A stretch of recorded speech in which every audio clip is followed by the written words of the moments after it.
محترم ناظرین، السلام علیکم ورحمۃ اللہ وبرکاتہ۔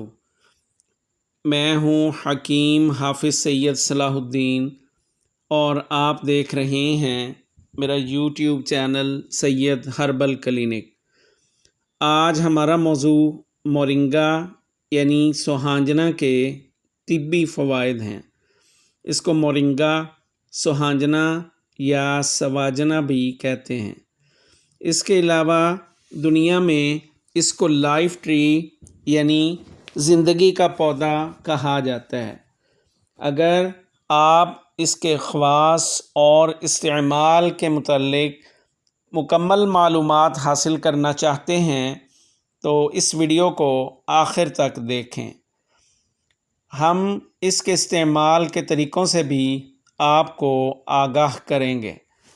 اگرچہ بہت سے لوگ اس سے پہلے بھی واقف تھے اور اس کا استعمال بطور ادویات کیا جاتا تھا، مگر 19ویں صدی میں امریکی ماہرین نے اس بات پر تحقیق کی اور اس کے چرچے پوری دنیا میں ہونے لگے۔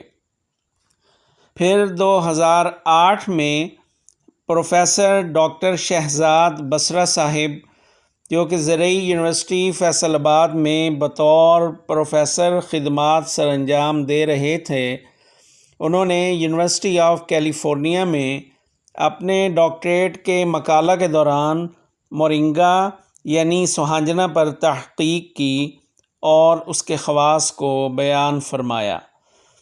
سوہانجنا ایک ایسا پودا ہے جس کے پتوں میں دہی سے 2 گنا زیادہ پروٹین پائی جاتی ہے۔ ہمارے جسم میں پانی کے بعد جو چیز سب سے زیادہ پائی جاتی ہے وہ پروٹین ہے، اور یہ تقریباً 18 سے 20% ہوتی ہے۔ جسم کی بڑھوتری، نشو و نما، زخم کا ٹھیک کرنا اسی پروٹین کی وجہ سے ہوتا ہے۔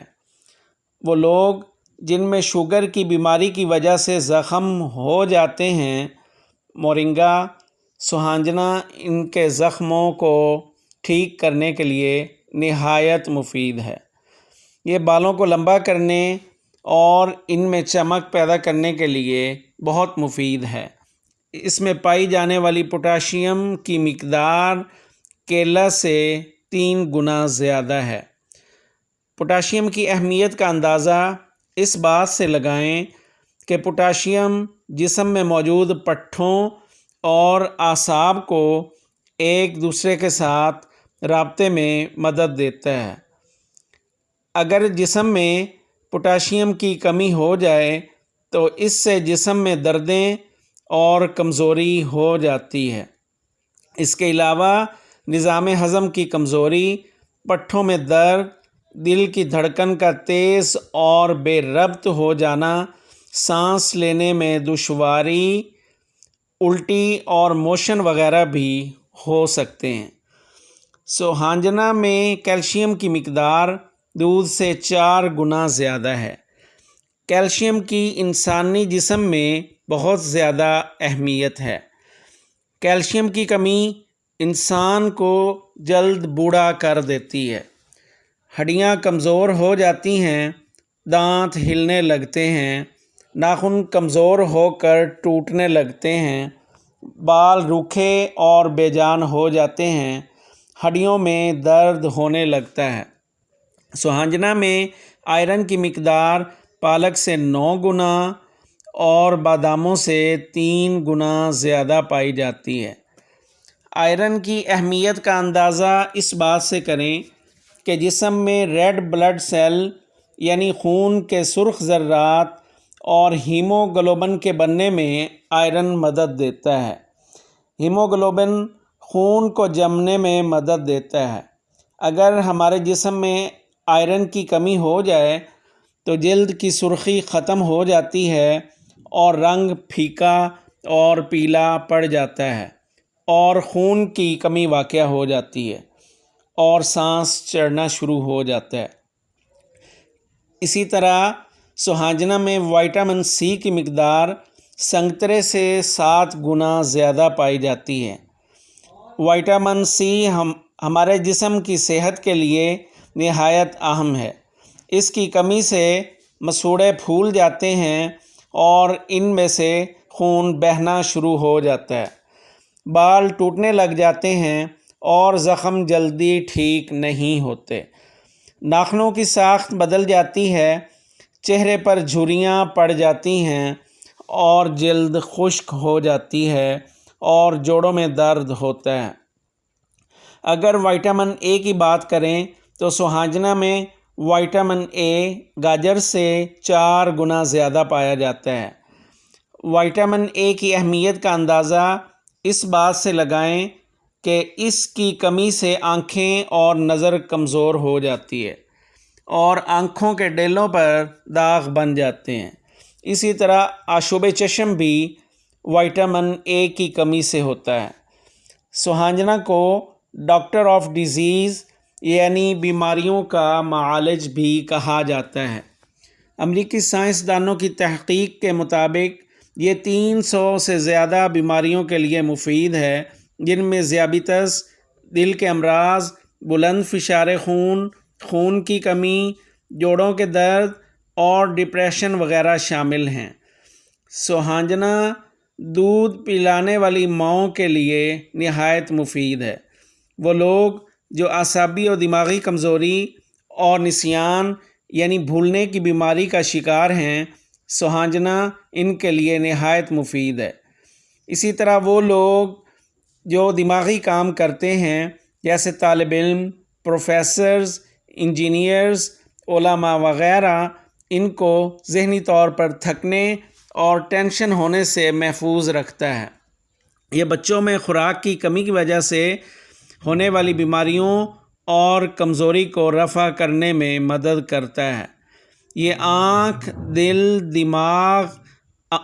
دماغی امراض اور جلدی بیماریوں سے محفوظ رکھتا ہے۔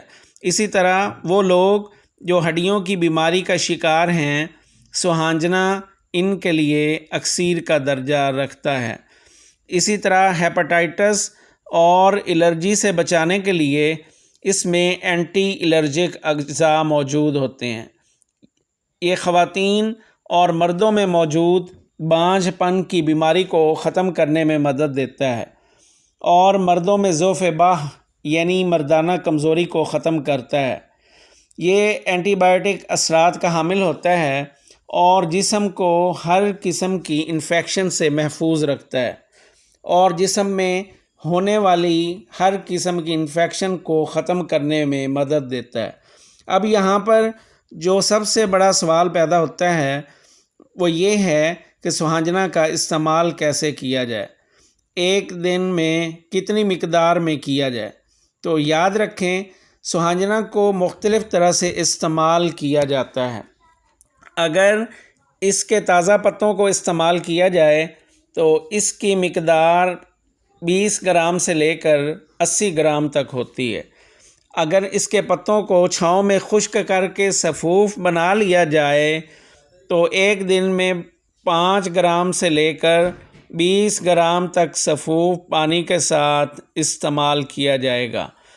عام طور پر یہ بات مشاہدہ میں آئی ہے کہ ابتدا میں اس کے استعمال سے پیشاب بہت زیادہ آتا ہے، لیکن اس میں پریشانی والی کوئی بات نہیں، کیونکہ شروع میں جسم سے فالتو اور فاسد مادوں کا اخراج ہوتا ہے اور بعد میں پیشاب نارمل اور روٹین کے مطابق ہو جاتا ہے۔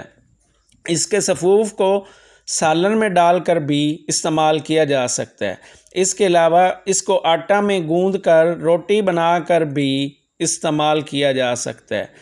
اس کے استعمال کے لیے عمر کی کوئی قید نہیں اور یہ ہر عمر کے افراد کے لیے مفید ہے۔ امید ہے اس کے فوائد کو دیکھتے ہوئے آپ اس کو ضرور استعمال کریں گے۔ یہ پودا نرسریوں سے مل جاتا ہے اور اس کو گملے میں اور گھر کے لان میں بھی لگایا جا سکتا ہے۔ محترم ناظرین، آج کے لیے اتنا ہی۔ مجھے اپنی دعاؤں میں یاد رکھیے گا۔